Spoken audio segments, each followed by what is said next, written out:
Bonjour à toutes et à tous, je suis heureux de vous retrouver aujourd'hui et je vous avoue que j'ai été vachement secoué par la figurine que je vais vous présenter parce que nostalgiquement là, elle m'a vraiment bluffé beaucoup et donc vous la voyez là, c'est Rome. Le Chevalier de l'Espace, un des personnages assez spéciaux, on va dire, de chez Marvel.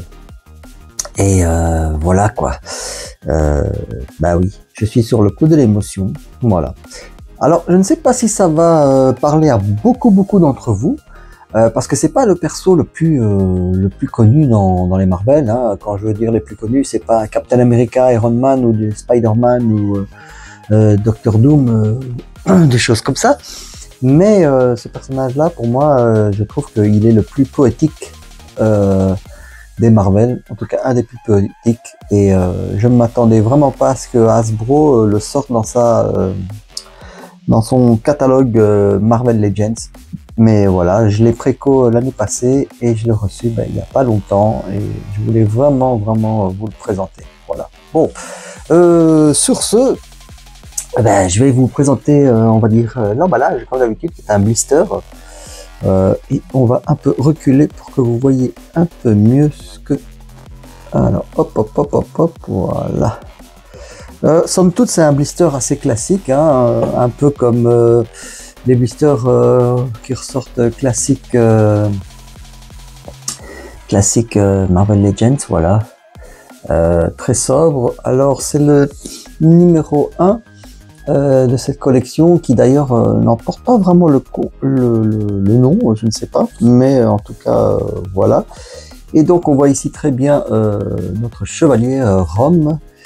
Ici il y a le petit logo avec la figurine et puis derrière on a et ce sera toujours comme ça apparemment la première apparition plus ou moins en comics du perso, voilà. Et puis vous voyez ici les prochains qui doivent arriver, voilà. Bref, je la trouve quand même encore assez colorée, comme ça, c'est pas encore pas mal fait le blister là, voilà. Et il vient toujours avec un accessoire qui s'appelle l'accessoire BD, qui est en fait, si vous regardez, une pochette de BD pour chaque perso. Voilà, c'est ce que je vais vous montrer juste après. Voilà, sinon il n'y a plus rien à dire pour l'emballage, hein. C'est somme toute c'est du classique, mais encore sympathiquement bien fait. Voilà. Alors rentrons directement dans le vif du sujet, qui est notre chevalier de l'espace, j'ai nommé Rome. Alors, sachez qu'au début, ce perso n'appartenait pas à Marvel. C'était un jouet qui était sorti dans les années. Je vais vous mettre ça. Je vais vous mettre ici les petites infos.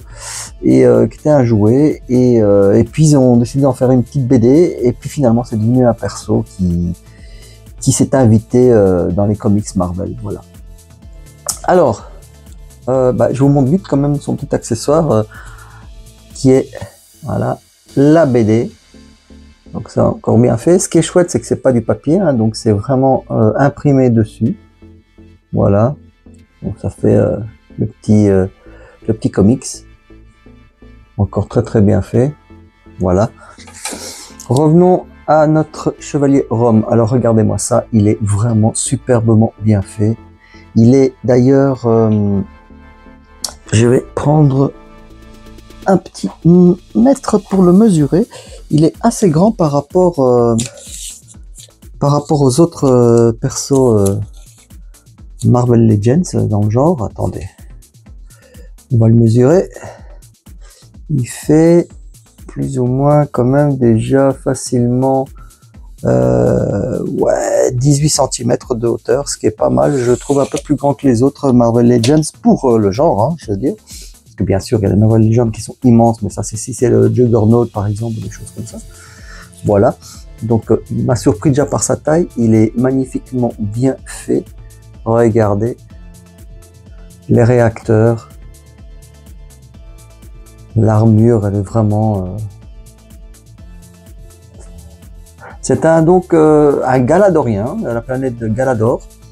Et le perso, c'est donc l'histoire sur sa planète. Ils étaient menacés par les spectres, qui est une race extraterrestre qui envahissait les planètes et qui avait la possibilité de prendre la forme de n'importe quel habitant sur laquelle ces formes-là se rendaient, et était devenu une menace pour les Galadoriens. Et Rom était un poète sur sa planète, et c'est lui qui décida de se sacrifier pour être le premier à expérimenter les fameuses armures que vous voyez là, pour pouvoir défendre leur planète et ensuite l'univers, puisque après plusieurs ont suivi son exemple et se sont lancés à travers l'univers pour traquer les spectres, et dont Rom vient sur la Terre pour nous sauver et nous défendre contre cette menace. Voilà.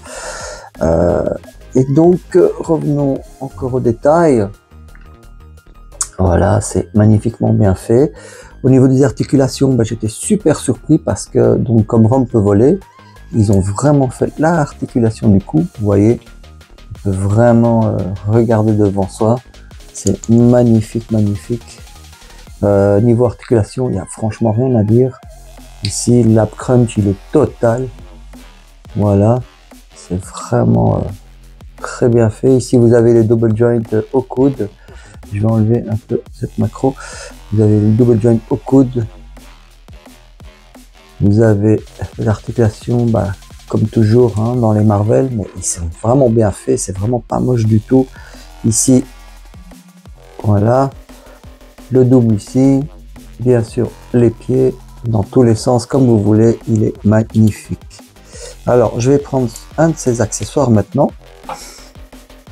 Et vous allez voir que son arme et son accessoire le plus fameux, c'est l'analyseur de Rom. Ici, c'est donc le mode, il est en mode analyseur, c'est-à-dire que ça lui permet d'analyser tous les êtres vivants et de savoir s'ils sont des spectres ou pas.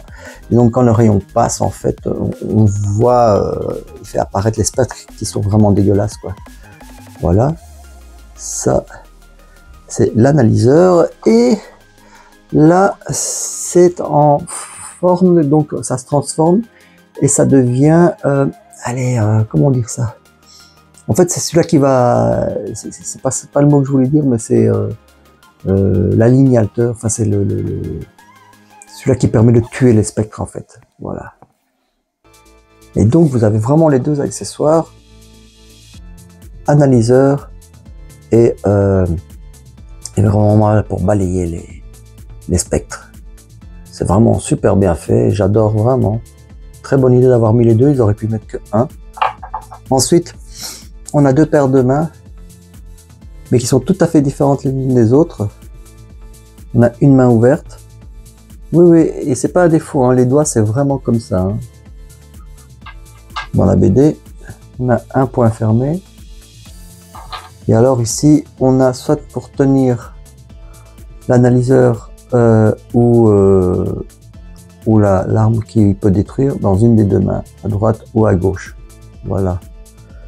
Donc, écoutez, comme je disais, je sais pas si ça va parler à tout le monde, mais pour ceux qui ont connu, franchement, foncez les gars, parce que j'ai pas encore vu moi un Rom comme ça aussi bien fait, aussi beau, aussi classe, à un prix franchement dérisoire, hein, puisque là je l'ai payé 30 €, hein, c'est vraiment rien du tout.